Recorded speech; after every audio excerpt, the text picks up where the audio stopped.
Hello, everybody. Thanks for coming back. This is Bobby McFadden This is Jay Simsick. on his return trip from around the world and Las Vegas. Yay! What a shout out, to, speaking of around the world, to, again, our European followers. Got a ton of stuff come in from Europe, UK, Sweden, Oh, and Spain. you guys are so into some BDSM and I stuff love like it. that. And that's what the conversation is today.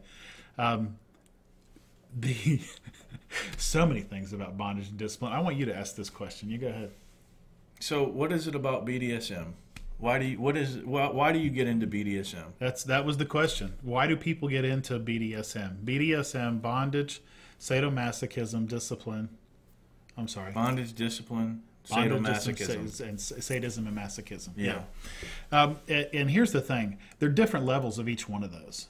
As we've talked about in some of our other videos, bondage could be just something as simple as a silk necktie around. Yeah, let me just, before you continue with that, Sure. let me just stop for 1 second and say that I believe that the conversation about BDSM has come more into the open ever since that 50 Shades series. Yeah, of course. And there's been more erotic fiction come out on self-published Amazon, the Kindle and things like that. And that's why, like we have several authors who One of our authors are into erotic fiction and into BDSM. So it's more into the mainstream now than it ever has been. I think it's more in the mainstream conversation. Yes. But I believe it's always been It's always been there. Right. But I'm saying in that out in the open, it's become more out in the open and okay to talk about it. So little. The question is, what's there about that? Yeah, why do it? And there's so many different levels. It's hard to really answer the question because there's hardcore BDSM.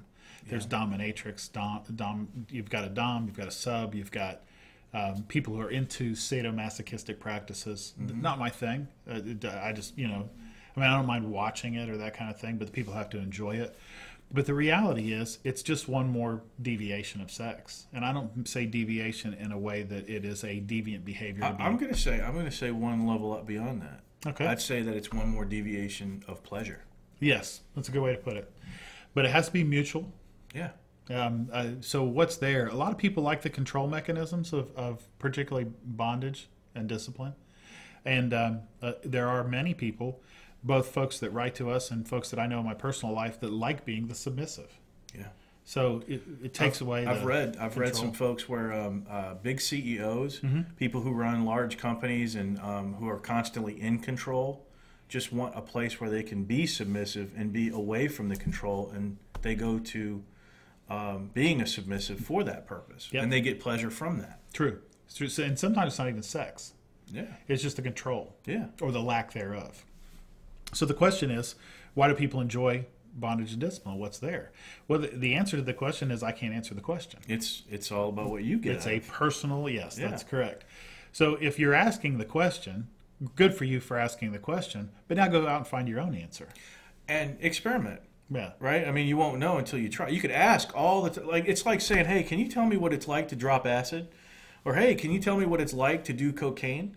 You don't know. I mean, somebody could describe it, but you won't get the feeling from it. You won't get what it's Not that actually. we're recommending those two things. Right. No, I'm using that. Those are extreme examples. But you won't know until you go actually do it. It's like having sex. You don't know what sex is. You can describe it. Oh, it feels great. Oh, it's amazing. Things tingle. My toes tingle. My butterflies in my stomach. But until you go do it and you go, holy smokes, that was good stuff. And you can't even, then it's like mind blown. Right. So until you try it, like you said, go experiment and find out for yourself why people do BDSM. Yeah. So or not. Recommendation is find a willing partner, talk about it, make some game rules. Get the playbook. Don't deviate from that, and then make sure that you understand what the limits of each person are, and enjoy yourself. And I'm gonna deviate just a little bit more and just say, you know what, you said it, you nailed it just now. And I know we're going a little long, but I just got to say this: life is just a game. There it is. Make your own rules. Yep.